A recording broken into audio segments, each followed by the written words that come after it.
Artichokes are from the thistle family, and if not harvested, produce quite a beautiful flower. They are also high on the list of things that will cause a professional chef or cook to gaze into the abyss as they cry over top of their after-shift drink after cleaning cases and cases of them. I'm looking at you, fava beans and pearl onions! In this episode of Break It Down, I will show all my breakers and breakettes how to take an artichoke, rip out its stupid ugly heart, for use in their beautiful dishes. I swore I was out of the artichoke cleaning life, but I just got a call to do one more job.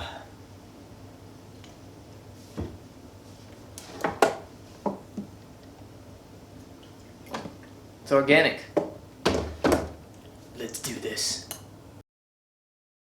So what you're going to need for this is a larger knife, a paring knife or smaller knife you trust, a peeler, and a lemon. Let's start out by having our lemon and then taking the coolest cup you have in your house, mine being the one that I can put my snacks on top when I watch SpongeBob, and removing the top. We want to squeeze half of the lemon into this cup while straining out the seeds. Leave the other half, we're going to use that later in the video, but we want to add some water to this lemon. This will make the water acidic enough to keep our artichoke hearts from turning brown. In restaurants, we also like to use vitamin C tablets that have been crumbled up and dissolved in the water. Now, since artichokes want to be stupid and annoying, they aren't called leaves on the outside, these are called bracks. They come equipped with really neat thorns that will prick you. That's why I'm wearing gloves. If you feel the need, you can clip them off with a pair of scissors. Let's take off the first 2 to 3 outer layers. You'll notice that it is soft and fluffy near the top, and it'll be harder down near the stem end. That hard part is the heart. So, take your larger chef knife and guide it as close as you can to the harder part, clipping off the top softer end. And while we still have our chef knife out, let's just go ahead and clean off the bottom part of the outer bracks that we ripped off earlier. Now, I've always preferred to use this method where I use a larger knife and roll it on my cutting board, but if you prefer to use a smaller paring knife and use it the same fashion you would to take a peel off of an apple, do it that way. There is no wrong way. Artichokes also contain a softer purple inner bract that do not have any thorns. I bet you think I have this lemon on the cutting board just to make a stupid joke like, what happens if a lemon has a broken arm? You give it lemon aid. I would never do that to you. We need to use this lemon to rub it against the outer side of the heart. This acidity again will keep it from turning brown. And now let's move on to the stem. I like to do my stem a bit differently by clipping off just the bottom. As we take a look, you'll see that it's actually white in the middle. That white will lead up to the artichoke heart itself.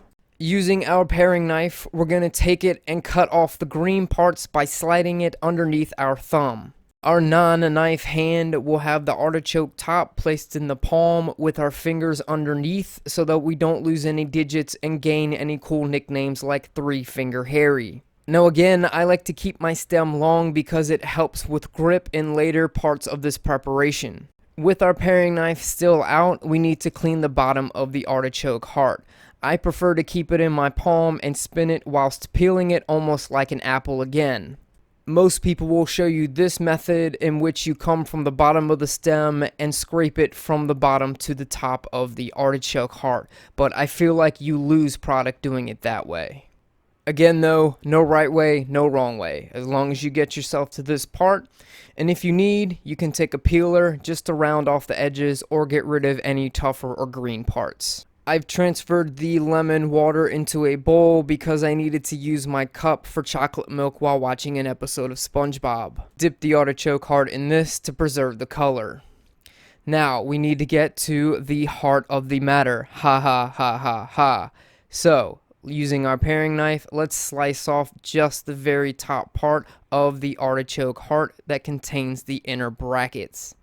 This fuzzy inner part is in fact called the choke. Now, some people think that the word artichoke comes from this because it is dry and fluffy and could cause people to choke on it. That is just an old wives' tale, but it is a funny one in fact.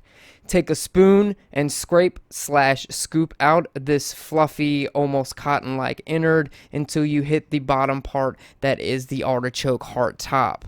This is the part where keeping the stem on really comes in handy. You have something to grip from the bottom so that you can get a handle and scrape the top out. Now that we've given the stem a feeling of purpose and love, let's clip it off, throw it in the garbage, and make it feel nothing ever again. Because all we need is about 1/2 inch of the top of the stem.